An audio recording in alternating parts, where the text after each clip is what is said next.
Hi, everyone. My name is DJ Angelini. I serve on the executive board of the Georgetown University Lecture Fund. And on behalf of our organization, I'd like to welcome you to the event this evening, Spotlight on the Church, What This Means for the Ordinary Catholic. Before we begin our panel discussion, I have a couple of announcements. First, I just want to thank our generous co-sponsor, La Jolla, for their support. And second, I want to go over a few logistical points. The Lecture Fund is committed to upholding Georgetown's mission of free speech and expression. The lecture today will consist of a moderated discussion, followed by a period for open Q&A from the audience. Make sure you ask only one question so that we keep your questions brief to allow for much discussion as possible.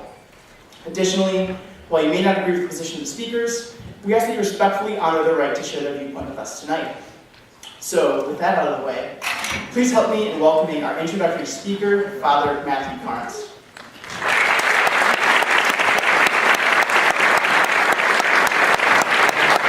Father Carnes is a beloved Jesuit here at Georgetown and a professor in the Department of Government. His research encompasses labor and social welfare policy, with specific focus on how societies protect their weakest and most vulnerable. The old, young, ill or injured, the unemployed. He's an important member of our community, and we are honored to have him speak with us today. Welcome, Father Carnes, and thank you.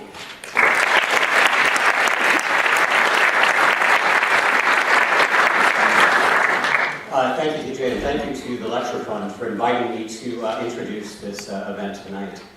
And I appreciate the way that the Lecture Fund has framed the evening's discussion as a spotlight on the church, especially its scandalous and deeply, deeply troubling pattern of sexual abuse, and especially as you framed it, what it means for ordinary Catholics. Because when I approach this topic, I feel myself very much an ordinary Catholic. Sadly, my experience of the abuse crisis has been part of my ordinary experience of the church, really the entire time I've been an adult. It's been there in some form as long as I can remember from really my middle teenage years. So when I entered the Jesuits back in 1992, before the major abuse that was so well documented in the Spotlight movie, first had really broken into the light. But after much of that abuse had already been committed, and we know a lot of the cover-up was already going on, while that moment was just slowly dawning on us, it was also sort of my gradual awareness of it was developing as well. We young Jesuits had heard little bits and pieces. Yeah, there had been some things. You'd hear about a priest or something that happened. But we certainly had no idea of the scope of this. We certainly had no idea about the nature of it, both within our order and within the larger church. We knew it was a major issue, but we really didn't understand just how deep it was. Although we could feel, even in those very early days, what a terrible betrayal this was of trust and of the kind of justice that the church talks about. So in my years of formation as a Jesuit, I found that over and over again I had the opportunity, and really I found myself drawn to try to learn about this terrible scourge on the church, this terrible sin. And so in that journey, I've ended up reading the words of almost everyone who's on this panel today. And I'm thankful for the work they've done on helping us discover a history we probably didn't want to discover. A history that we easily would have tried to look aside from. We didn't want to see it. Basically, hearing about the truth, hearing about the abuses, hearing about the moving of abusers, hearing about the evasion of the law, these things are crucial to our transformation. They're crucial, first of all, in my own formation in disgusting me and disheartening me.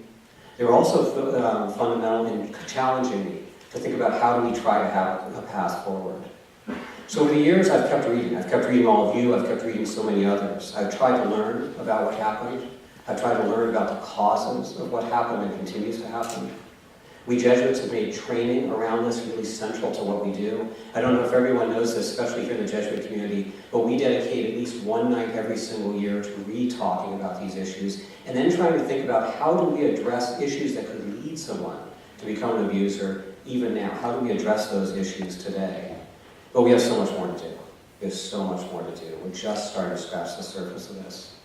So what I want to do, as maybe a way of framing the discussion tonight, or just to introduce it, is to close with three things I've learned, I think, from all of you. And I hope you'll correct me if you think there are other things that I should have learned. I'm sure there's still so much more that I need to learn. But three things that stand out for me now looking at this for over 2 decades. See, the first thing I've learned is that the church, like so many other institutions, fails to live up to its calling when it starts to become, as Pope Francis has said so many times, self-referential. See, when its point of reference is itself, and its own leadership, and its own teaching, and its own status, when its main interlocutors are all internal, this can lead to the misperception that we are our best judges by our own standards, and we can have a sense that, there's some way that secrecy or face saving would be better. You've helped us see that's not true. You've helped us see that so many people that thought, and I mean here bishops, I mean here, priests, I mean sometimes police officers who are complicit, I mean even journalists sometimes along the way, had this sense that, we can work this out ourselves. We can talk about this ourselves. We can sort of sort this thing out. And what I've learned is that sort of inward-focused focus is never healthy. I've come to believe it never helps us to try to keep things indoors. Rather, we're always better bringing things into light. But we have a tendency in us as human beings not to want to do that. So it can be really, really embarrassing. And so we need others who are outside that inner circle, and sometimes even outside the church, to help hold us accountable. We need their insights. We need their insights as individuals. We need their insights as review boards. We need their insights in the legal system. We need journalists. We need police people that help us see what we would like to not see. We need these kind of people. And we need the people here on our panel tonight. The second thing I've learned is that the sin of clerical abuse is a sin for which we can never adequately apologize. Indeed, we need to beg forgiveness from the survivors of abuse, from their families, from the people we've driven away from the church when they've heard about this, from those we've driven away from God because they couldn't believe after this. We need to ask forgiveness from God himself. In some sense, the lives of priests of my generation need to be lives of penance. They need to be lives of constantly seeking some kind of atonement for this. It's part of our mission, and we can't accomplish it in one service. We can't accomplish it in one ceremony. We can't accomplish it in one conversation. It's got to be the project of a lifetime at least, and probably longer than that. We have much to do. And finally, the third thing I'd like to think is possible, and I hope you'll maybe address this some tonight. My sense that resurrection is possible in all of this, but it comes precisely through the wounded ones. In the Easter event, which the church just celebrated a couple weeks ago, we celebrated Jesus, the wounded one, who brings new life.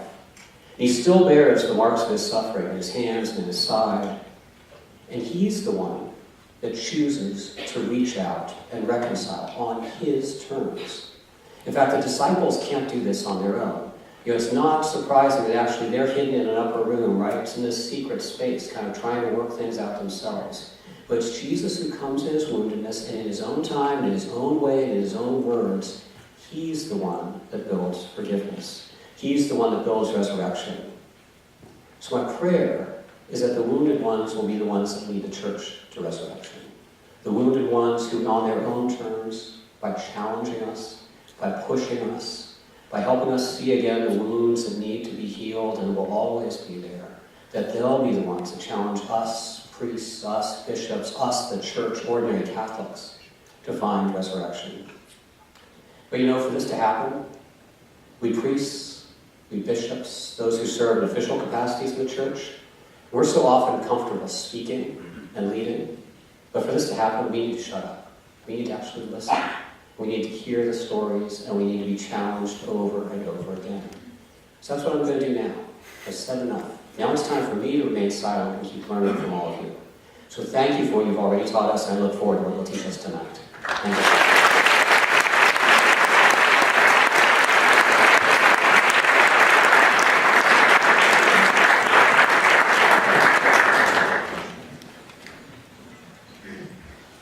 Hello, everyone. My name is Aiden Johnson. I'm a freshman in the college, and I'm also an associate member of the Lecture Fund. Tonight, we are going to host a great panel on the Spotlight movie and on the crisis that it entails. And actually, we have a short malfunction with some of the microphones, just bear with us for that. And in that time, I'm going to introduce our 5 panel members tonight. The first of our 5 panel members is Richard Sipe. Richard is a certified clinical mental health counselor who spent 18 years as a Benedictine monk and priest, and he has also written numerous books on the sexual abuse crisis within the Catholic Church. Our second panelist is Tom Doyle, who is an ordained Dominican priest and canon lawyer who worked for many years in the Vatican Embassy. Third, we have Marty Barron, who was the editor of the Boston Globe at the time that the Spotlight team investigated this case and is currently the editor of the Washington Post. Fourth, we have Mike Rezendes, who is a Pulitzer Prize-winning investigative reporter who was also on the Spotlight team in 2002. And finally, we have Bob Bennett, who is a member of the Georgetown University class of 1961 and Georgetown Law class of 64. He's currently a partner at Hogan Lovells and was also the research committee chair of the 2004 U.S. Conference of Catholic Bishops National Review Board, which published a groundbreaking report on the crisis within the Catholic Church in the United States. So, without further ado, our panelists.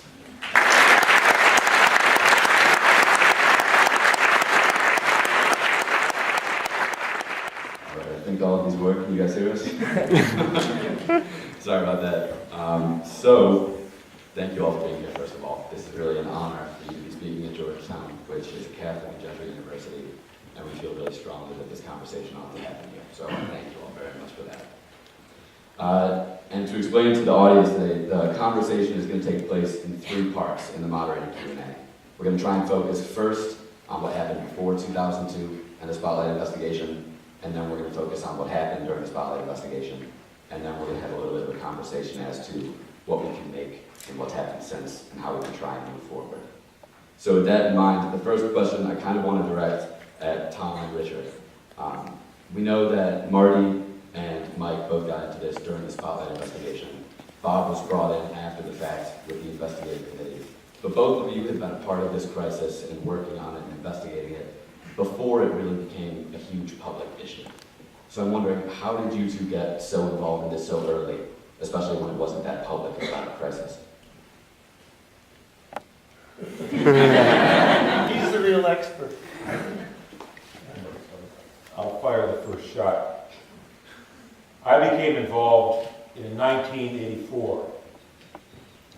And at that time, I was an active priest, and I was working at the Vatican Embassy, which is not too far away from here. When we were apprised of a situation in Louisiana, a priest who had sexually abused, turns out, hundreds of children. He was a true pedophile, meaning all of his victims were prepubescent little boys. I was simply asked to handle it as an administrator, to answer the letters that came in, keep a file, and it was being treated at that time by my boss, who was the Vatican ambassador, as business as usual. This is unfortunate, too bad it happened, but we'll keep a file on it and move on to the next event of the day. Unfortunately for them, and fortunately for the victims, one of the families that was brought into this, that was signed up with what they thought was an ironclad confidentiality agreement and a payment, backed out. And they went to court. And for the first time, a family had brought civil charges against the Catholic Church because their little boy had been viciously and violently violated by this priest.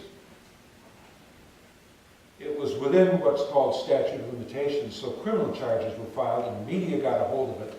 And a very, very brave, insightful, also Georgetown graduate named Jason Berry wrote a series of articles for a local newspaper in the Lafayette, Louisiana area. And he wrote the articles not so much about the violation of the children, but about the covering. And this was the issue. That is the main point of all of this. It's the cover-up and the dishonesty. So he wrote this, and that opened the door. And this started rolling, and I was at first only doing my administrative duties, but became more and more involved because of my relationship with Jason, a psychiatrist who was involved with the situation, and an attorney. But what really clinched it for me was a trip I took to Louisiana along that time, when I met a little 10-year-old boy who had been one of the victims. And I met his parents. And my life was changed. When I saw that little boy and knew what had happened to him, I didn't say to myself, you can't go back. I just kept going. And I didn't ask questions about where I was going and why I was going there. But I knew that what was going on was deadly wrong. And I knew that it was not just wrong, it was evil. And what was evil about it was the cover-up. And we began to discover then, back in 1985, that this was a problem that lay beneath the surface and had been covered up for a long, long time. What was new about it was that the media had gotten a hold of it. What was new about it was that it was becoming publicly known, and other people were coming forward and asking questions. And so the lid was off, and in many ways the nightmare started. And that's how I began. I'm still involved. I've been involved almost steadily since that time in a number of other countries other than the United States and in the United States. And I have a lot more to say, which I won't say because I don't want to capitalize the event here. But what got me going and changed my life forever was, number one, meeting some of the children. But number two, meeting their parents. And I will just say this, and then I'll stop. I cannot find words in the English language that can adequately describe the pain that I saw from these men and women when they tried to describe what went through their hearts when they first learned that their little boy or their little girl had been sexually violated, and even worse, by a man that they had trusted with everything, their family priest. Thanks, Tom. And I think all of us have experienced some of the same thing. But my entrance into this was really quite by accident and quite academic. I was interested in religion and psychiatry and the interface between the two. And because of that, after I had some pastoral experience, my abbot said, I'm going to send you to study. I want you to find out or study about the mental health problems of Roman Catholic priests. So I went first to the Medical Foundation on an NIMH fellowship. And then the head of Seton Psychiatric Institute in Baltimore, which was a place that really, at that time, this would have been in the 1960s, many priests were sent who were in trouble with depression or so on. So already in 1960, I was doing a lot of counseling, a lot of contact with people, and I started to tabulate in my mind the behaviors that were going on.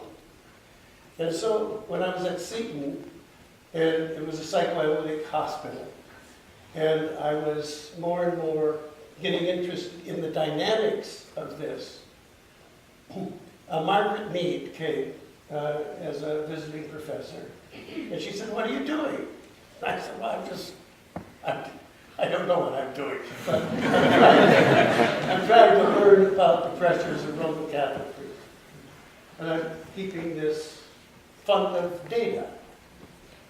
And she said, "Well, what are you going to do with it?" I said, "Well, I thought maybe I would try and have psychological profiles or something that something could be." I didn't know.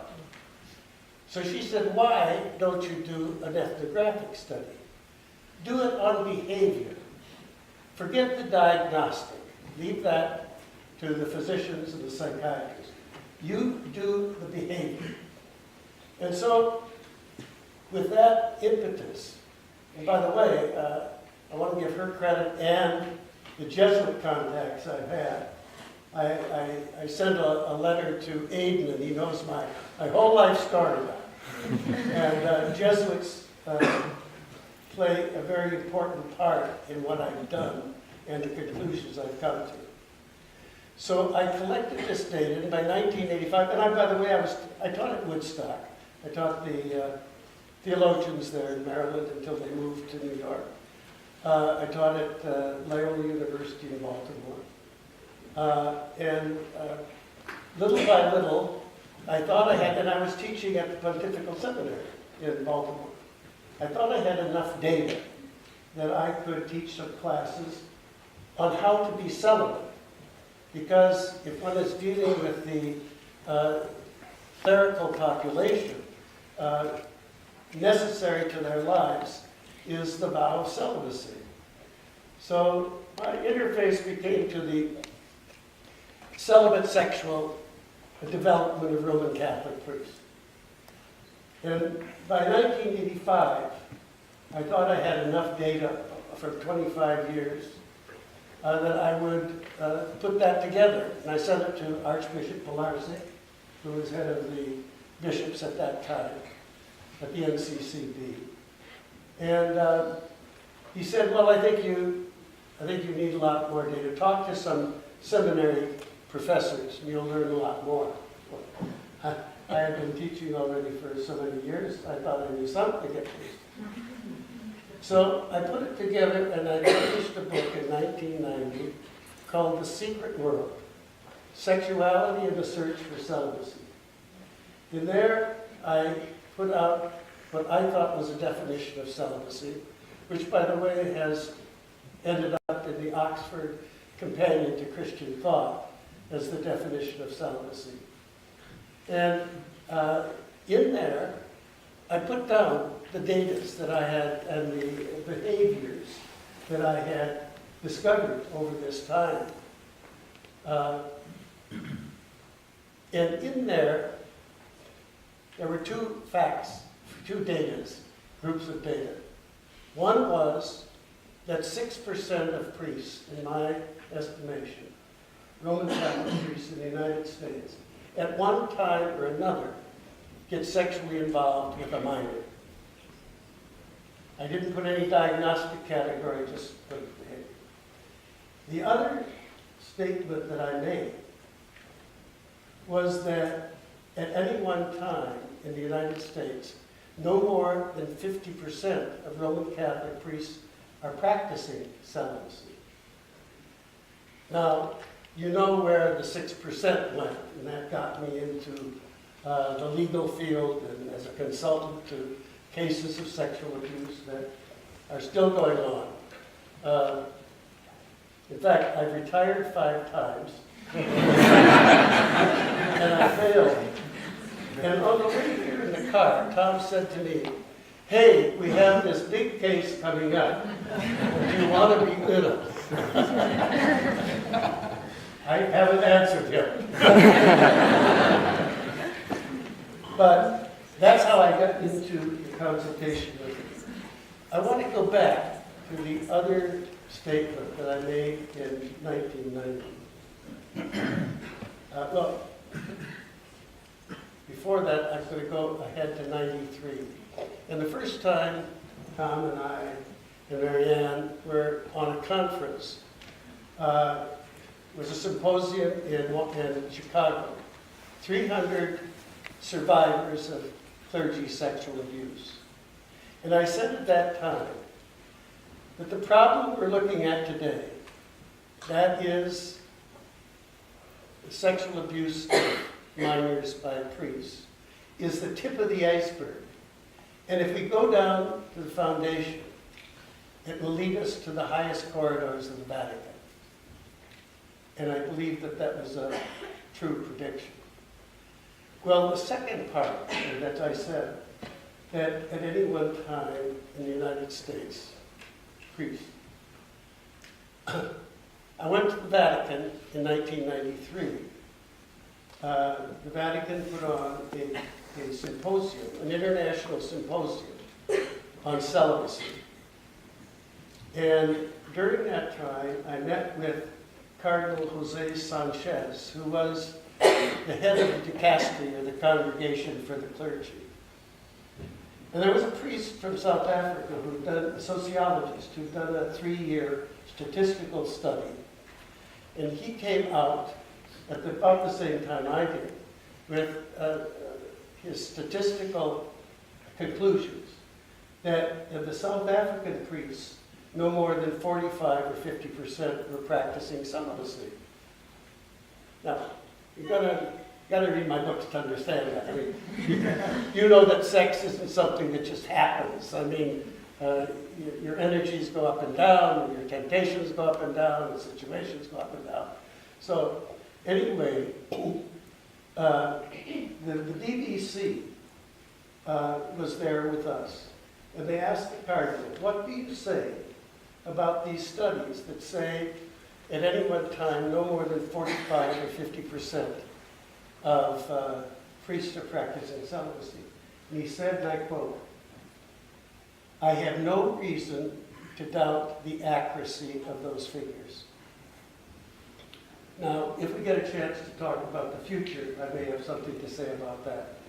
But I have been involved in this wake.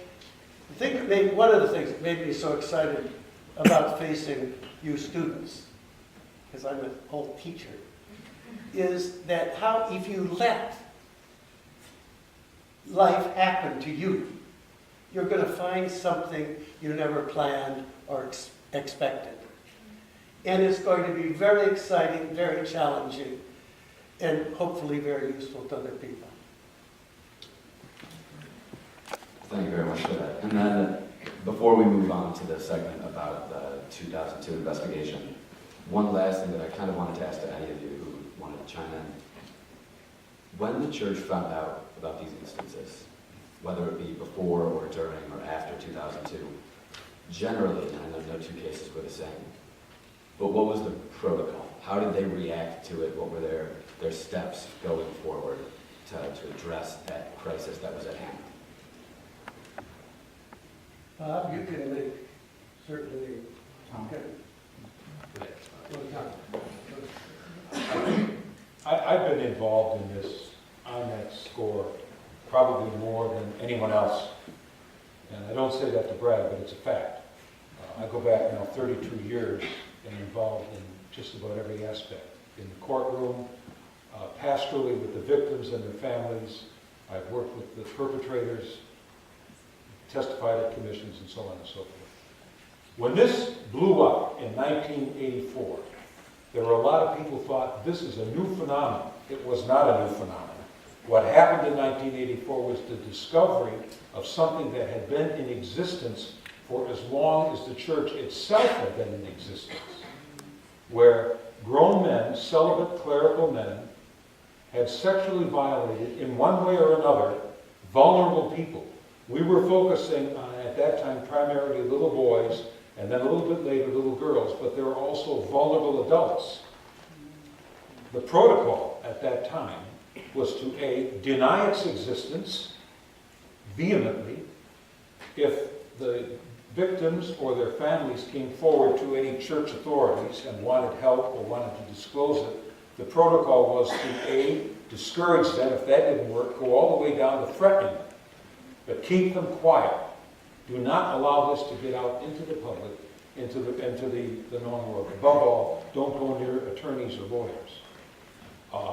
The priests, the perpetrators themselves, if it got that far, in other words, if a report was given to a bishop or religious superior, very oftentimes they wouldn't do anything about it because they'd say that can't be true. But most of them knew this was true. When they got a report, this stuff was true, even though it was only known by a very tiny number at the top. So the protocol was very secretly, surreptitiously move the man somewhere else, to another parish, to another diocese, if he's a religious order man, to another province, to another country, to keep it quiet. The primary concern, and this still is something that shocks me when I say it, the primary concern was never the welfare, the harm, the violation of the child or the victim and that person's parents. They were not even a byproduct. The primary concern, and almost the sole concern, was the image and the welfare of the institution of the governing structure of the institution. That means the hierarchy, or in some cases the religious order, but mostly the hierarchy. That was the primary concern. And because of that, that was driving everything else that happened, the denial, the threats to the victims. It was driving the fact that the victims themselves were stiff-armed. They weren't even spoken to or approached by the clergy. The priests, a lot of priests wanted to reach out and help them, but they were told by the bishop, stay away. You'll only sensationalize the issue. And in '84, it hit the fan, big time. And then in 2002, what we thought was a tsunami in 1984 was a little minor rainstorm compared to what happened, what these two gentlemen brought about. So that's what the protocol was in a nutshell. And Bob, I know you worked on that as well a little bit later, kind of investigating how the church reacted. Do you have anything to add? No, that's exactly right. The hierarchy acted like they were executives that had insurance companies protecting the assets of their part of the church.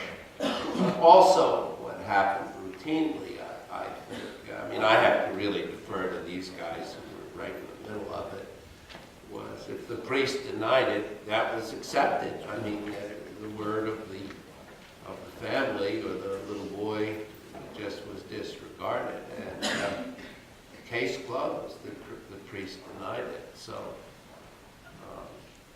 but even as late as I was on the National Review Board and did the primary research and wrote the report. You can see I'm color coordinated. Report. I mean, the church was simply in denial. I mean, it was the fear of scandal, and you know, in many instances, bishops would send the priest to a friendly Catholic psychiatrist, who in a month would write a letter back and say, Father so-and-so is all better. And of course, these are not the kinds of things that you're all better, you know. So, no, that was, you know, that was my experience. And you know, what really surprised me is we were not a committee of plaintiffs' lawyers. We were appointed by the bishops' conference to look into this. I think it was such a public uproar that they had to do something, and they picked this group of Catholic lay people. But there was a lot of resistance, you know, on the part of a lot of the hierarchy, and we just had to drive ahead and do pretty much everything that we could do. I'll tell you one light note in a very serious discussion is that we thought it would be easy, and we wanted to go over to the Vatican to talk to a few people, one of whom was part of Ratzinger, who later became Benedict. And so we got in touch with the nuncio here in Washington and said, you know, we'd like to arrange for some interviews in Rome. And we didn't even talk to him, but some subordinate said, no, he just doesn't feel it's appropriate to meet with you. So I sent a fax. Today it would have been an email, but then it was a fax to the Vatican and to Cardinal Ratzinger's office.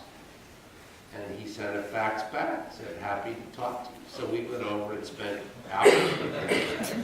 And when they heard that we had faxed them, they said, we can't do that.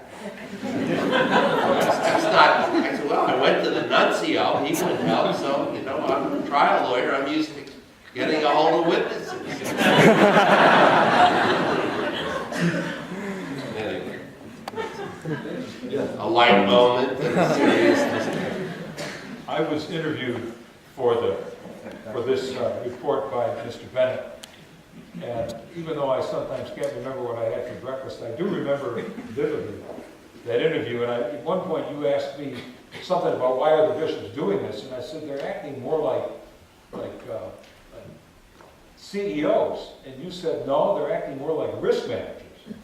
And for, a gentleman who's supposed to be on their team to say that, it validated a lot of what I had been seeing and thinking and saying, and at times wondering, am I nuts?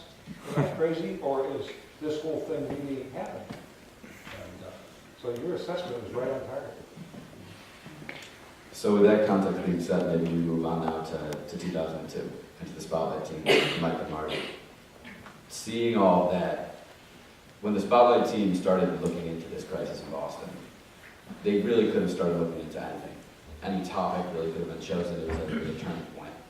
Why was it abuse within the church that was selected? Well, as the movie portrays, when I got to Boston in the summer of 2001, the day before I started work, I read a column in the Boston Globe written by Eileen McNamara, who was a prize-winning columnist. And she wrote about the case of a priest by the name of John Gagan, who had been accused of abusing as many as 80 kids. It turned out to be more than that. And in that column, she said that the attorney for the survivors, those who had been victimized by abuse, was Mitchell Georgetown, who's portrayed in the movie, was alleging that the cardinal himself knew about this abuse, as well as his lieutenants, and that they allowed him to be reassigned from parish to parish without notifying anybody about his pattern of serial sex abuse. And the attorney for the archdiocese said that those were false charges, that those were baseless charges. And at the end of the column, she said that the truth may never be known because the internal documents that might reveal the truth were under court seal.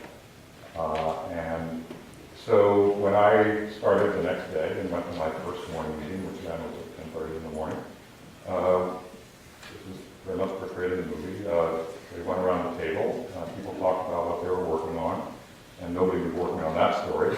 And so I said that I was interested in this case, and you had one side saying one thing, you had another side saying something else.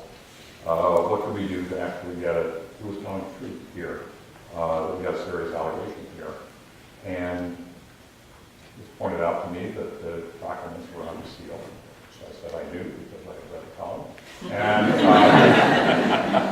And that, I didn't know the laws of Massachusetts, but in Florida, which has a very expansive public records law,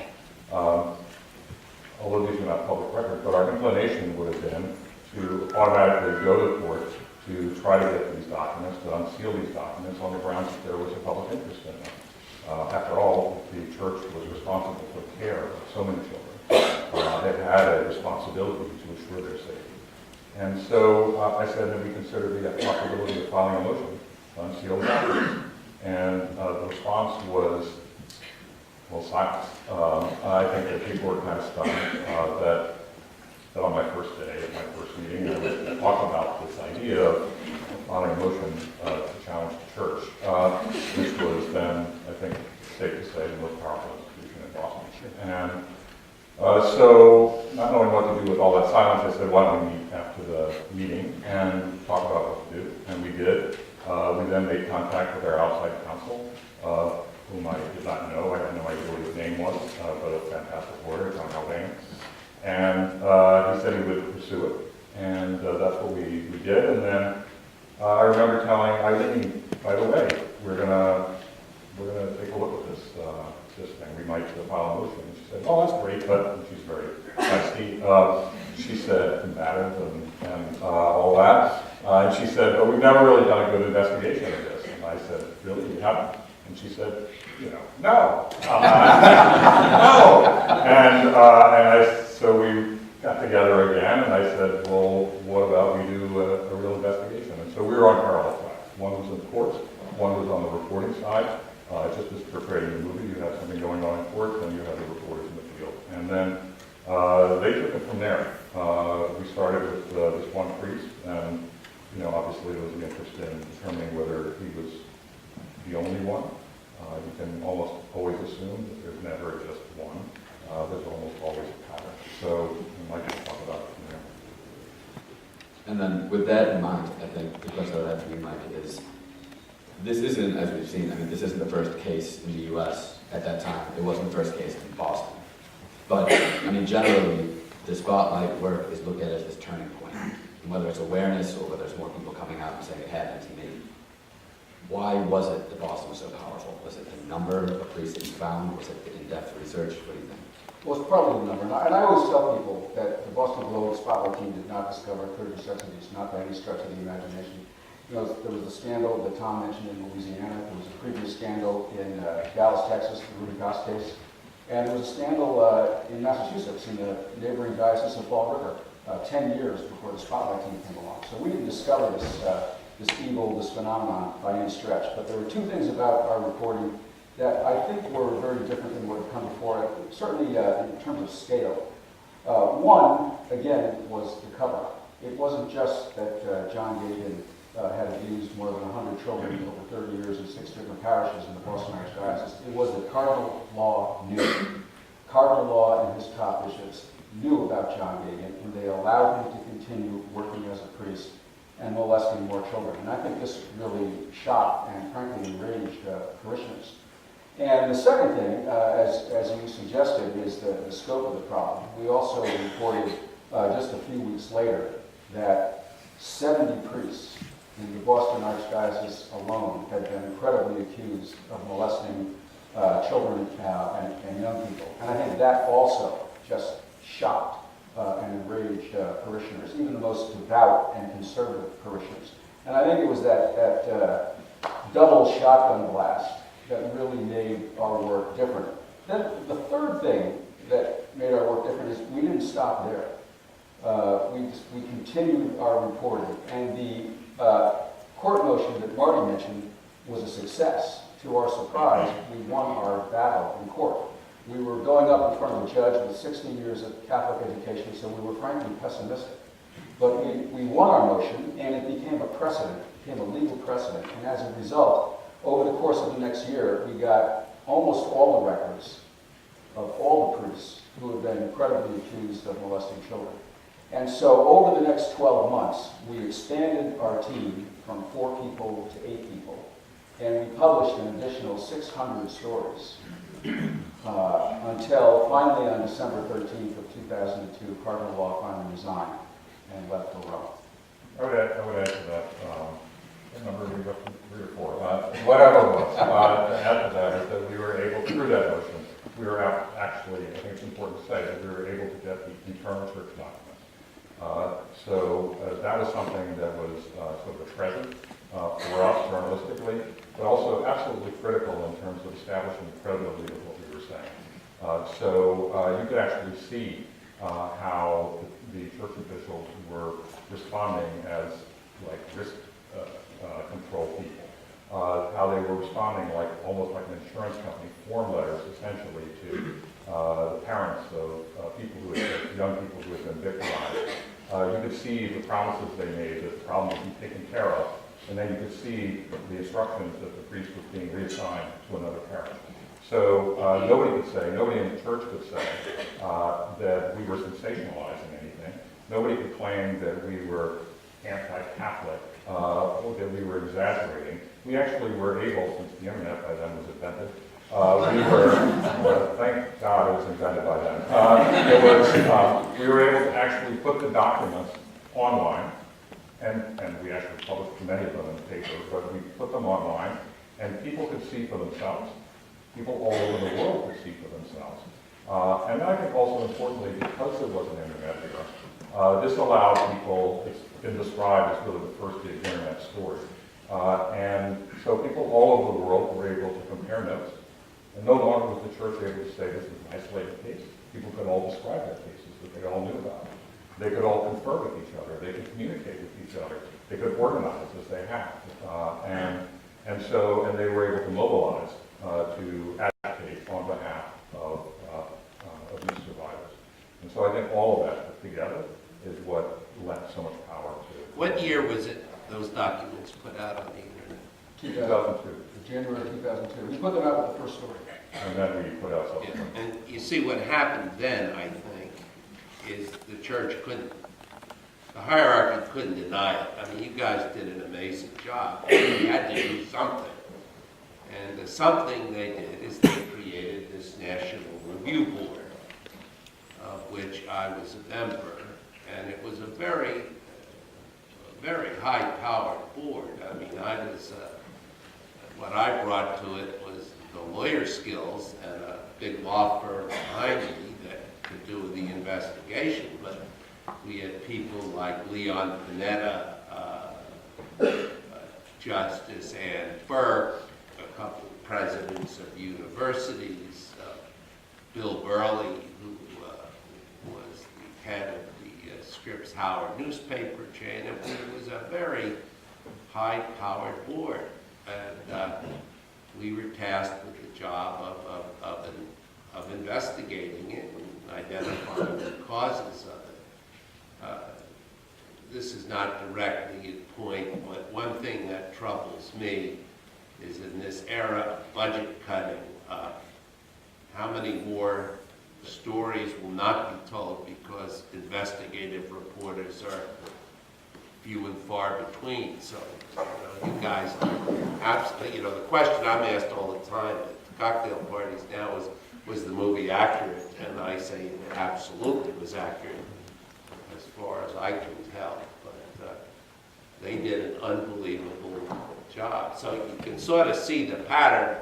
Sipes and you guys started it, you guys got it out there, and then they picked the board, which I think to the surprise of some was an incredibly independent board. I mean, we had to chase cardinal law, and we didn't have subpoena power, but we did have the power of saying, well, I'm going to write this report, and your name's going to be in it if you don't talk to me.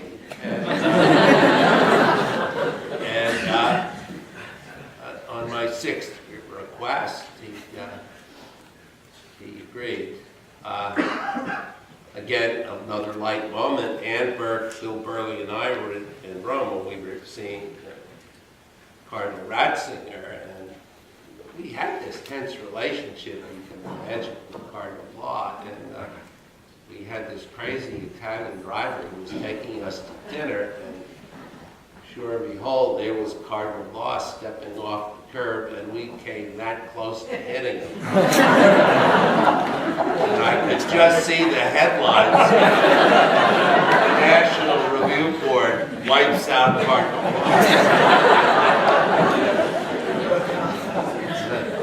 I like how you use all these techniques that we use in reporting. It's like, if you don't talk to us, your name's going to be. I learned. I know you say no, we couldn't talk to them, but I contacted them directly. I've learned from you guys. Very strong echo.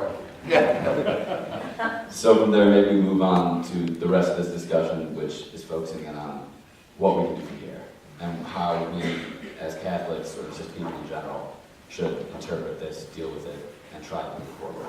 And I want to open this question up to any of you who want to answer it, but you look back to 1962 and to Vatican II, and a lot of people think that that changed the church for the better, and that it brought a lot of people back, but it was some drastic changes that were made. So if tomorrow the Catholic Church were doing a Vatican III to try and address this issue, what would any of you recommend? Well, let me take that, if you don't mind, on a couple of things. Screening of priests is critically important, people who are applying. You're asking someone to give up sex for the rest of their life, and you better screen people like that, very carefully.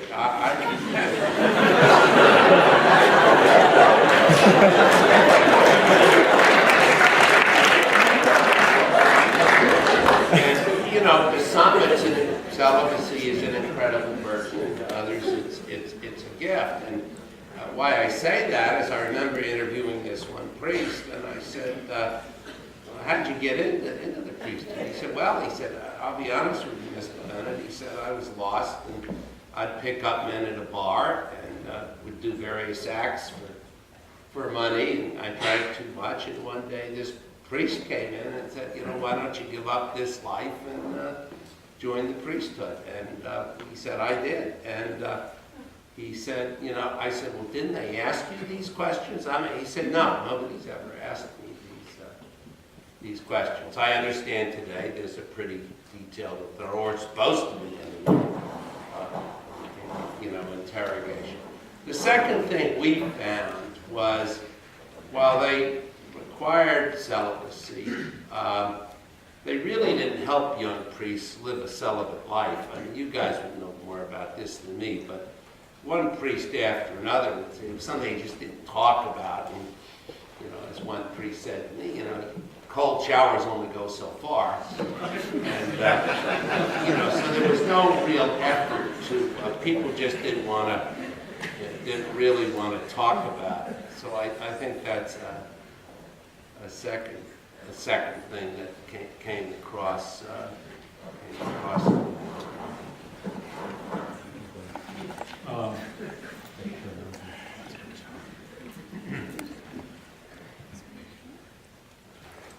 One of the key issues of this phenomenon, and I don't call it a crisis anymore or a scandal, it's a phenomenon, and what it is a revelation of the dark side of the Roman Catholic Church that we haven't seen too clearly. Now we see it. And the bishops and others are talking about ways to change it so that this doesn't happen again, so nothing happens. The issue, I think, from my many years of experience in many levels, it's the very concept of what the church is. Because what it is, and what it is in the minds of the leadership, is what has caused and prompted the cover-up, the lying, the treating the victims as if they're the enemy, demonizing them. And what it is conceiving of the concept of church as an institution that is owned and run by a very tiny elite of celibate men. I testify in court all over the world as an expert witness, and a question that is very often posed to me is, how often have you testified for the church? And I'll generally say, well, I always do. You get this puzzled look on the face of the defense attorney. What do you mean you always do? I says, yeah, I always do. Then they ask for an explanation. I say, see those people over there, the victims? They are the church, my friend, and don't you forget it. And that's the core issue. These people who've been violently abused, their parents, their friends, their associates, those who defend them, those who support them, they are the body of Christ. And somehow or other, the leaders of this outfit have forgotten that or refused to acknowledge it.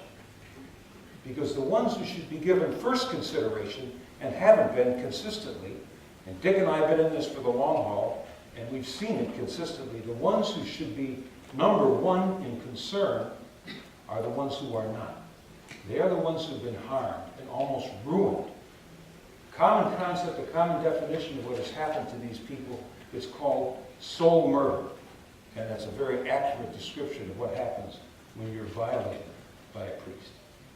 So my thought for the future is this entity that we call church has to really start seriously rethinking what it is, and not only talking about being the body of Christ and people of God, but being it.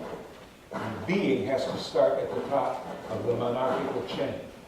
And it has to be no more words, but it has to be real.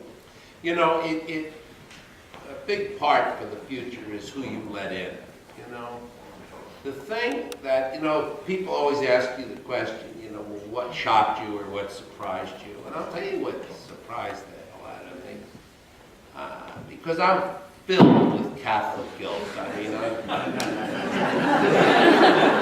my Irish mother and the Jesuits filled me with all sorts of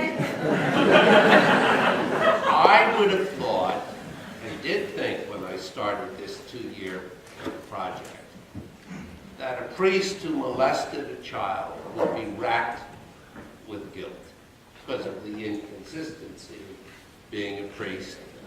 And I was wrong. These guys were arrogant. They didn't see where they were doing anything particularly wrong. They felt sleeping with a little boy didn't violate the vow of celibacy. And I talked to Paul McHugh, who you where he was the head of psychiatry at Hopkins. And I said, I can't believe this. He said, he said, I treat these guys all the time. They don't see where they're doing anything particularly wrong. Was that your experience? This is true, and part of the dynamic of this entity is that the transfer of guilt goes to the victim. The perpetrator doesn't feel guilty. I loved him, I loved her. And Tom and I could explain some of the terrible, terrible ways in which some of these violations. And I will tell you what. This priest was abusing this 13-year-old girl. And he took what he told her was a consecrated host.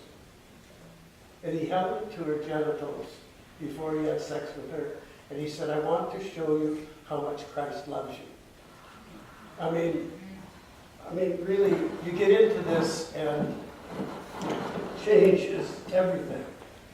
But this is part of the dynamic, Bob, and part of the essence of the dynamic that keeps it going on.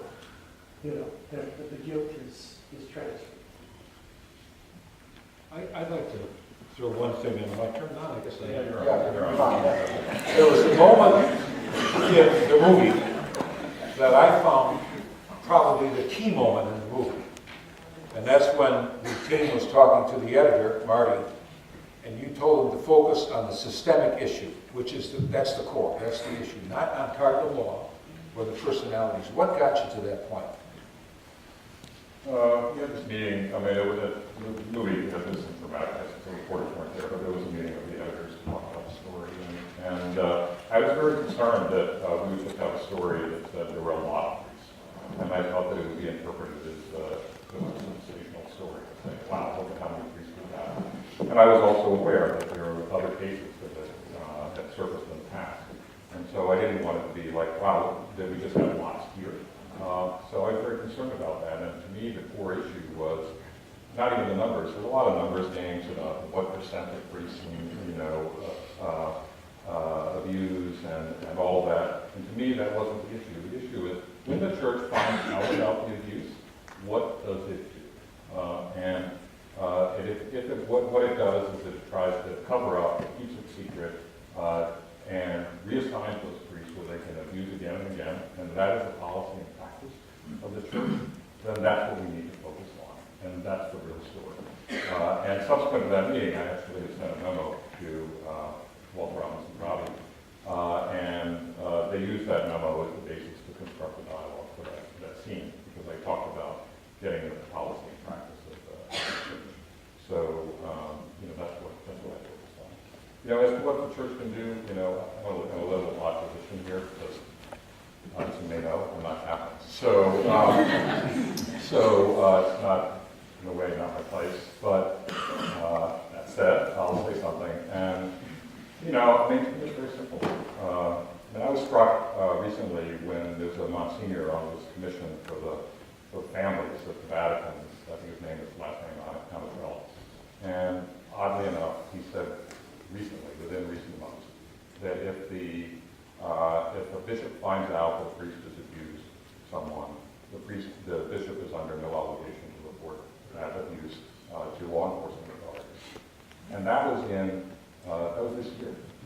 This year, okay? How anybody can say that this year is amazing. It's very simple. When you find out someone has committed a crime, you report it to law enforcement. It's that simple. And I don't know why that hasn't been able to sink in with the Vatican. I just don't understand that. It was striking to me. There have been so many moments that have been striking to me. I know a lot of people have great hope in this particular pope. But, it was last summer that the Vatican announced that it would form a tribunal to deal with the accountability of bishops. And this is sort of one of the big outstanding issues is, okay, you get the priests out of ministry, but what about the bishops who allow them to abuse? How are they being held accountable? And so the Pope, to some fanfare, announced that there would be this commission. But nobody has, to date, been actually appointed to that commission. No one has been named to that commission, and there seems to be no prospect of anybody being named to that commission. So, what does that say? And when the Pope was here in Washington, he met with the bishops, And he said, in meeting with the bishops, he said he praised them for their courage in dealing with this issue. I was so struck by that statement because if there was one thing that the priest did not demonstrate, it was courage. There was no courage. There was only defiance, denial, and destruction. Courage didn't see any of that. And so, and fortunately, the press confronted the Pope about that statement on the plane back to Rome, and he kind of backpedaled on the issue. But to me, there are a lot of problematic signals coming out of the Vatican at the moment.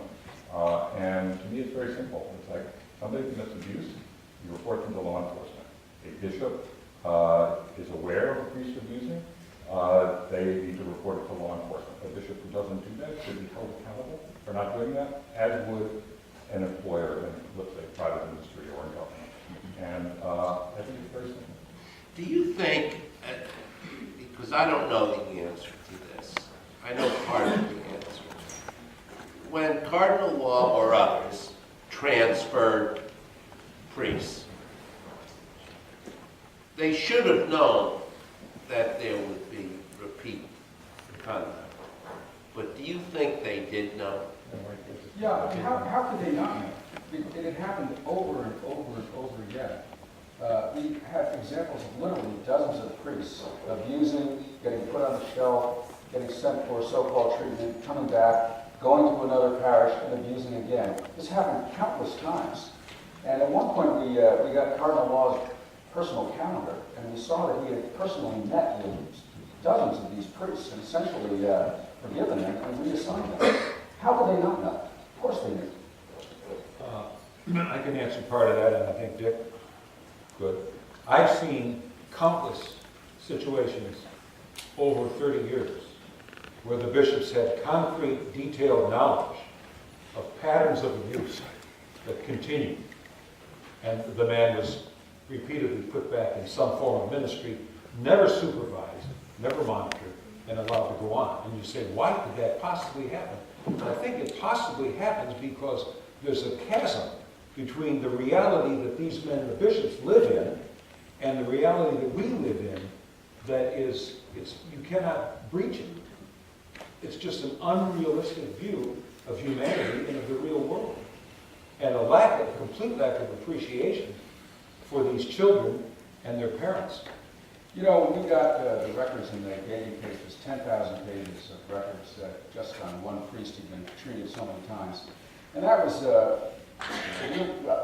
so totally apparent and appalling. There were many letters from Cardinal Law to Father Gagan, and the letters would have almost a very friendly tone, and they all said something to the effect of, "Dear Jack," it was always "Dear Jack." "Dear Jack, we're so grateful for your ministry, and we're sorry you had this bump in the road in your marvelous career, and we're all looking forward to you coming back."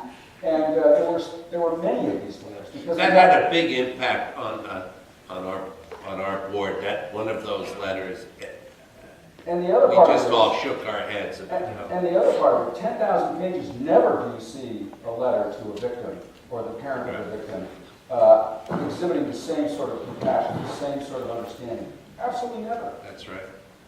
I've met with victims of all sorts for years and years and years. And one of the things I've done regularly when I get to meet them, and I meet them on a one-on-one basis when I do that, is try to develop a bit of trust, kind of a rapport. And one of the things I've regularly done and said is, look, I've been a member of the clergy myself for a lot of years. I'm one of them. So I want to take this opportunity to tell you how sorry I am for what we have done to you. Not, I'm sorry for the pain you've had, I'm sorry for the problems, but I'm sorry for what we have done to you. And I do not recall one person saying to me, "Oh, well, thanks, but that's already been done. Somebody already apologized to me." Not once in 30 years, and more victims than I can count. That's a profound flaw in the institution's understanding of who the people are and what pastoral care is. And the lawyers didn't look very good. As a lawyer, I'm embarrassed by some of the conduct. I know the church or a diocese has a right to be defended, but as as I sit here, I remember one case where a 6-year-old child was molested, and in the pleadings, the lawyer for the diocese put in a defense of contributory negligence, which in the law, you know, if you're contributorily negligent, you can be excused.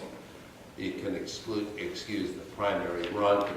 And I asked the lawyer, I said, how on earth can you say a 6 or 7-year-old child was contributorily negligent to a violent sex act? You know, it was beyond me, but it's... We have that involved. We have cases like that. Yeah. And I think some of those stories were among the most shocking. Yeah. It still goes on. That's not a dead issue. Dick, what is it? What was your famous statement about the defense attorneys you made one time that got us both in trouble because I agreed with it publicly? Don't remind me of my past sins. Richard said publicly one time that in his experience, the lawyers representing the institutional church were some of the most morally challenged people he'd ever seen. I was asked that in a speech I gave one time, and the guy said, do you agree with that? And I said, completely. He said, he's older and wiser than I am. But I was asked that in court at a deposition one time. The lawyer said, did you actually say this? I said, I wish I had. But one of my dear brothers is the one that actually said it, but I agree. So he looked at me and said, do you think I'm morally challenged? And I said, well, I'll let you know at the end of the deposition. I think at that point, maybe we want to open this up to the crowd. So I'm going to hand off this mic. It's the one we're going to use. But first of all, thank you all so much.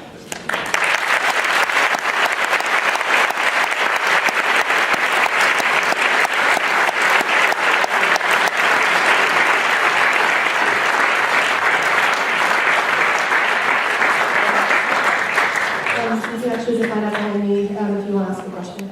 I'm going to be selfish and ask the first question. Hi, first of all, thank you so much. And I just want to get another round of applause for Aiden. He's a freshman.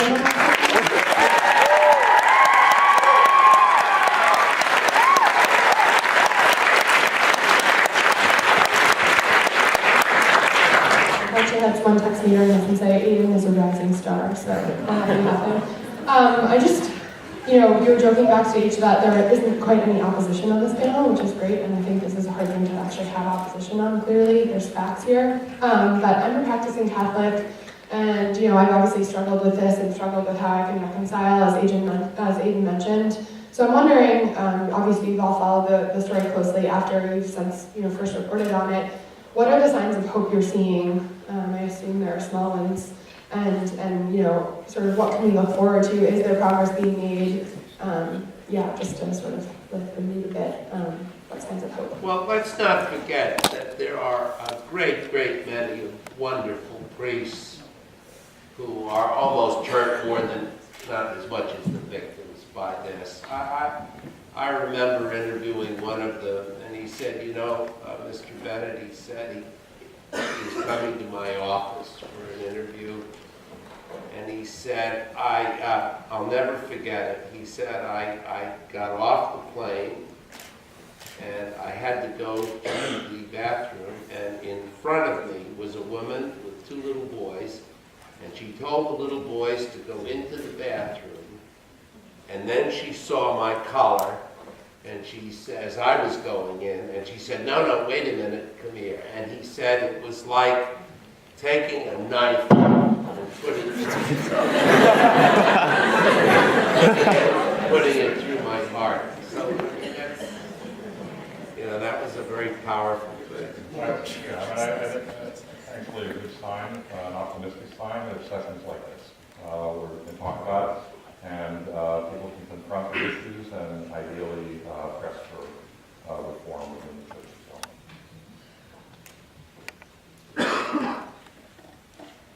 Okay, so I don't know if mine is maybe on the more harsh side compared to Helen's, but at least in the years, I think Aiden identified Spotlight as like this turning point.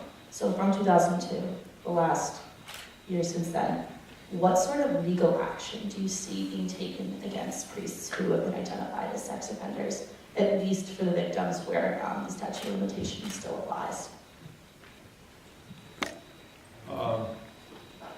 mean the action against the priests themselves? Yeah, just, do you see a good majority of them going to jail? Still number- Okay, she asked the question. Did everybody hear the question? What kind of legal action has been taken against priests? And the caboose to that should be, what about the bishops? If they're the number one culprits. There have been an increasing number of criminal actions against priests, and they have been convicted. And what's important to understand is you have more people like prosecutors and district attorneys who are not being excessively deferential to the local church and saying, well, there's not enough information here to prosecute, where the guy gets off the hook, mainly because he's a priest. Well, that's happening less and less, which is... You know, I could add to that a related point. There is a huge legal battle going on all over the country between survivors and the Catholic Church. And it's a fight over increasing the statute of limitations for civil litigation. In other words, the period of time people have to file lawsuits against the church in order to recover damages. And it's being fought state by state and legislature by legislature. And it's really a pitched battle right now. And I think from the point of view of survivors, it's not very attractive. What the problem with that is, he's right. In every state where there's action to change the state laws to be more beneficial for victims, in terms of the statute of limitations, which prevents certain ones after a number of years from going back to court, or the requirements for mandatory reporting. The only opposition is from the Roman Catholic bishops of that state. And they expend millions and millions of dollars in the different states to oppose any forward motion. They use all kinds of tactics, some dirty, some downright dishonest, and some, kind of skimming on the surface to prevent it from happening. And the only reason for the opposition is not because they're wedded to the concept of the statute of limitations. Most bishops don't even know what it is. But it's because if this happens, there'll be more victims allowed to come forward. It will cost more money, but more important, it will be continuously embarrassing for the institution. Thank you for coming to speak to us.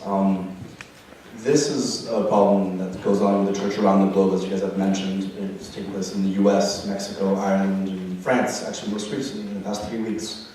And a lot of what you guys are talking about, the main problem is people are covering it up and not preventing it in the first place, which is the biggest problem that we're facing right now. So just recently, the Archbishop of the Diocese in Lyon, Archbishop Barbarian, which is an interesting name, finally removed a bishop who had been accused in 2007, but he was still allowed to practice until 2015. They molested Boy Scouts 25 years before, so there's a statute of limitations that varies. And after all these other bishops have answered the press saying that molesting is not a sin, how can they help? How can the church play a role in helping the victims afterwards in terms of treatment or no contact orders or anything? How do you think that they can play a role themselves or with the judiciary after the fact? First of all, they have to tell the truth. If the bishops would tell the truth, they could be very largely exonerated to some degree. As long as it is secret, as long as it is handled as a secret world, it's going to proliferate. See, one of the questions of this is, what does this mean for the average Catholic? Well, the Catholic Church has lost a great deal of credibility. There's no question about this. You know, the Pew research on religion has said that 1/3 of people who have been brought up Catholics now identify themselves as ex-Catholics. And to a large degree, this has to do with the revelation how the system works. When Marty Baron in the movie says to his staff, "I'm interested in the system," I cried. I couldn't help myself, because for several decades, that's what I worked on, the system. It's in the system. Now that means two things for people like you. You have to be more responsible more proactive in taking responsibility for your own sexual development, your own moral development. You don't have somebody up here saying, French kissing is wrong. You have to decide on the terms of relationship, on the terms of responsibility, and the terms of rationality. You are dating yourself. French kissing. I don't even know It's okay.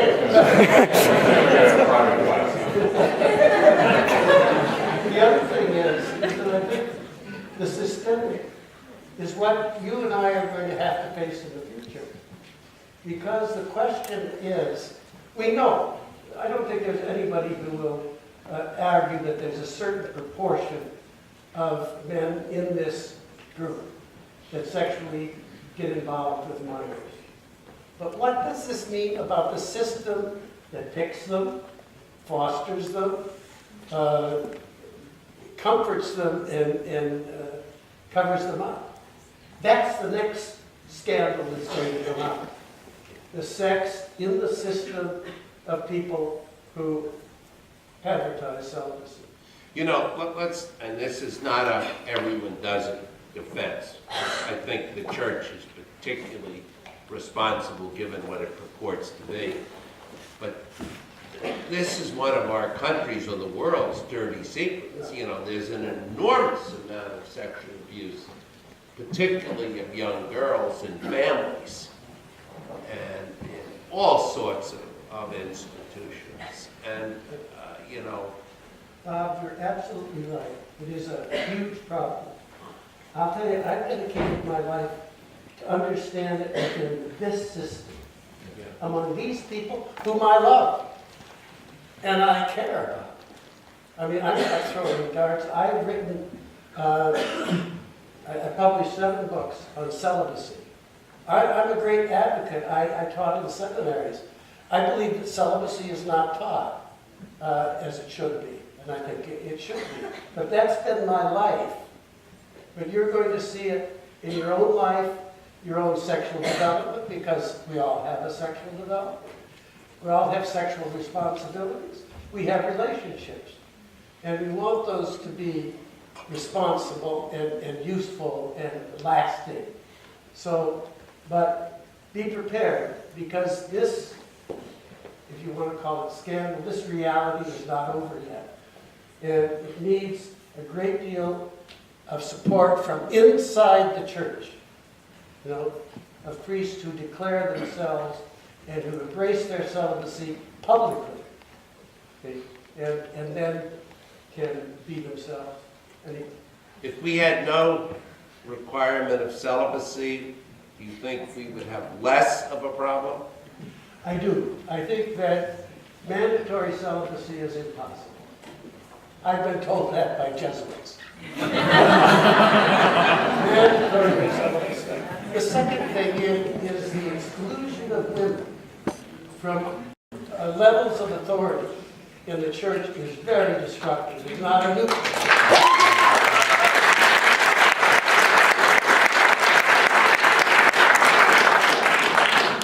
I think that celibacy will flourish because it's flourished for centuries in all sorts of religious traditions. But I think it cannot be mandatory, and I think that the authority has to be based on people of commitment, and women and men. And I think it's going to come. So. What about the role of homosexuality, which is a very sensitive subject? I concluded, after 2 years, that probably more than half priests have homosexual tendencies. Now, most of them don't act on it and are wonderful, caring priests. But what is that relationship from first of all, your studies? We have to look at it. I mean, you're looking at it. Is there a fact? And orientation is different than behavior. Tom Reese, Jesuit from New York, anyway, he's been up there. I think actually his family comes from California. Yes. Said in 2013 at Santa Clara College, we were at a conference And Tom Rees said that if 100 homosexually oriented priests got together and made a public statement and said, I am homosexual in orientation, I'm celibate, and I'm a priest. He said that this would put a wedge into this whole discussion. And I think he's on the track, you know. Jesuits are usually ahead of the game. I think this is right. Now, homosexual marriage, I think, in all my studies, I think scientifically, homosexual orientation is a natural gift. Yeah, I can't think of it any other way. Now, behavior, we have to take responsibility for our behavior, no matter what our orientation is. But in terms of God-given responsibility, and I think it's hard for everyone to come to terms with their orientation and their behavior and their relationships. But you agree that homosexuality has virtually nothing to do with pedophilia, but it does have something to do with the teenage boy on the camping trip with the priest. Well, it can. And you're getting into some real tough questions. You should probably let somebody else. Your question. These are the tough We're questions. giving very, yeah, well, I know. Can I return to your question, which was, what can the church do for the victims? The first thing is embrace them, acknowledge them, do not treat them the way they've been treated, which is like they're the enemy. The victims should be treated like the most important individuals in the church and given everything they can out of support. Now, that doesn't mean most victims want to have nothing to do with the institutional church. And the craziest thing that you can do is try to con them into coming back in as practicing members. I was asked one time, well, think of how many people you've got back as practicing Catholics who are victims. I said, are you out of your mind? That's the last thing I want to do, because that's like asking, somebody who was a victim at Auschwitz to go back there and celebrate Passover, where the harm happened. So the most important thing is when the institution begins to see itself as what it says it is, which is a community of believers, and not just a hierarchy running the show. But they have to treat these men and women, no matter how old or young they are, with the utmost respect and sensitivity. And then things will start to change, because that has not happened, and is not happening. So you almost addressed my question, which was going to be, and maybe those of you who have been clergy members yourselves might have more insight into this, but the absence of women and its effect on this phenomena, and then going forward, whether or not you see that as a remedy to, as you said, this widespread phenomenon. Both as priests and very high up in that. The Catholic Church is made up of 1.17 billion people of all sorts. The leadership, the actual leadership of that 1.17 billion is about 2,800 celibate male clerics who are all bishops and above. Now figure that one out, but it will tell you a lot about what some of the problems are. One of the major issues with all of this is the clerical subculture.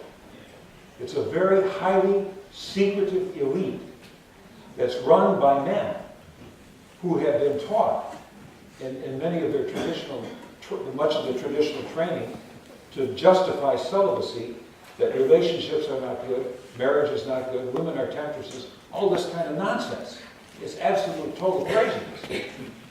And I think, to get away from all of that, I've often wondered if, for example, we had married priests and women priests in the diocese. And the word gets out that a couple of the priests somewhere are violating little children. Now, do you think these women and the wives of the priests are going to sit back and do nothing? What's the bishop going to do when they storm his house and say, Jack, you better straighten up, because something's wrong with this picture and you're in it? Now, that would be one pragmatic, I think, effect. But it's a social change. It's going to amount to a gradual, very gradual, but a very profound cultural, social change where it has to go in a way that's real. And the way it is now is certainly not real, where the whole thing is run by a small, tiny group of celibate men. The percentage between the total membership of the Catholic Church and the clerical subculture. The clerical subculture constitutes, and I've done the numbers, here's 0.0000074%. That's a pretty weird imbalance, to say the least. You know, we've talked a lot about the lack of compassion for children and victims, and the lack of understanding in the documents we've seen for the effect of abuse on children. And it's hard to believe that that lack of understanding and compassion would exist if there were women in the clergy or women in more positions of power in the church. And I know just anecdotally, I didn't do a study on this, but just being in Boston and knowing a lot of families in Boston, including very devout families, I think a lot of the outrage, and it's the only word for it, at cardinal law and what had happened in the Boston Archdiocese was being driven by mothers around the dinner table at night. So I really do think that if there were women clergy, that this problem would be ameliorated to some significant degree. I think we have time for about 2 more questions. This is only your second to last question. First of all, thank you so much for being here. It's an honor to have with you at Jesuit Catholic School. I think it's important that, especially after scholarly, these issues come out even more together. And my question is really about the Catholic political hierarchy as it conflicts with kind of the secular political hierarchies we have in modern nation states, especially here in America, where there's such a diversity of religions, diversity of ideologies. And for a long time, pretty much since the Catholic Church has existed, it's conflicted with the political hierarchies of its members and of its member states. And it seems like with this development, a lot of the legitimacy and a lot of the power that the Catholic Church has over its members in America and in the world in general has dissipated to some extent. So my question is, how do you see the future of the political authority of the Catholic Church as it relates to its loss of legitimacy surrounding this abuse scandal? I think, I've seen, first off, people say that the institutional church, and there's a big distinction between the institutional church, which is the governing system, and the people of God, which is the church, moves at a glacial pace. And that's an exaggeration. It's even scarier than that. But what this has done, this whole phenomenon, has done more to change the face, the political, cultural face of the institution than anything else that's happened in the past at least 1,000 years. Because it has placed the system in a spotlight and exposed many of the deficiencies. The deficiencies in what the church is itself, what it means to, what priesthood means, and so on. So what this is doing is very slowly, I think, but very gradually, changing the awareness of many of the lay people that when they get involved, if they're involved with the institution, they have to be, and they have to initiate the fact that they're on a level playing field with Father or the bishop. That they have as much to say, if not more, and just as much legitimacy, and forget all this deference. You know, what Father says must be so. What the bishop says must be so. That's nonsense. Most of these guys don't know from nothing. But that's one of the things that's happening.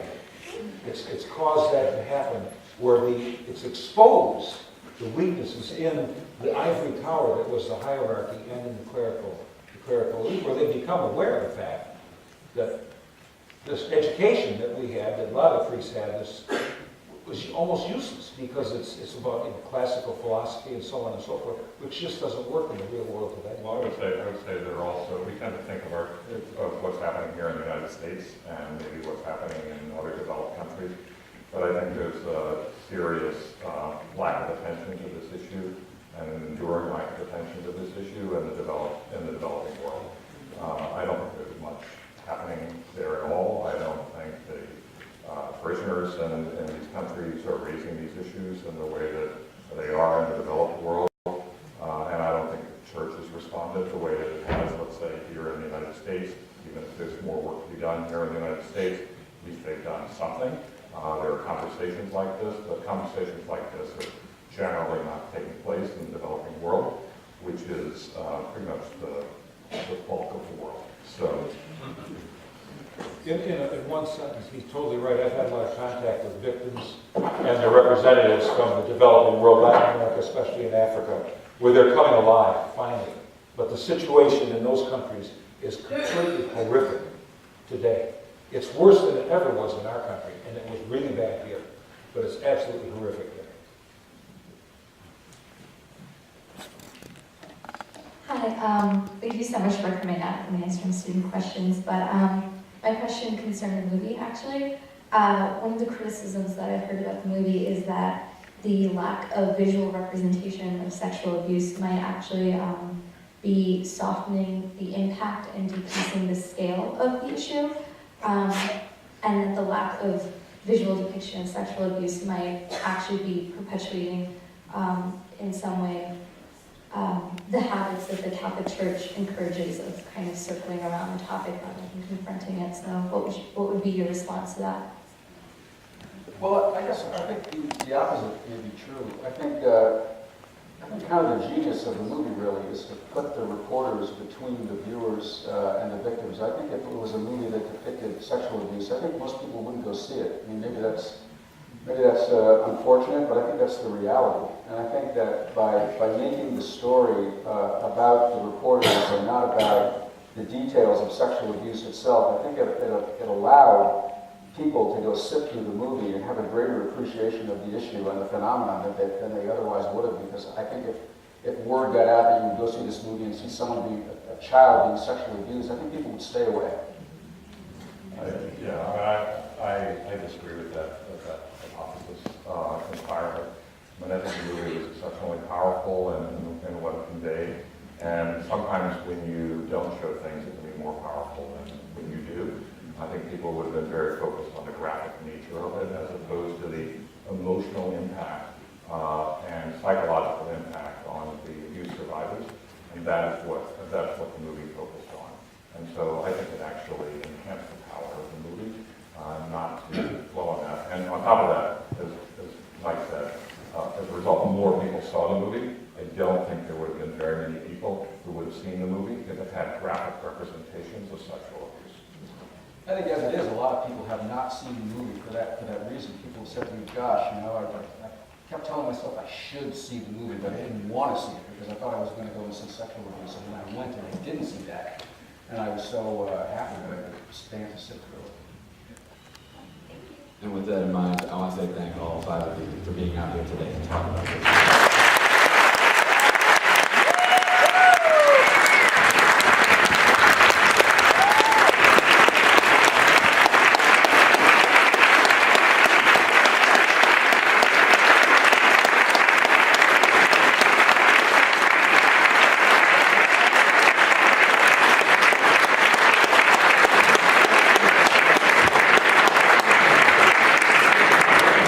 Thank you to Father Carnes for coming out and speaking as well. It was really insightful. Thank all of you for coming as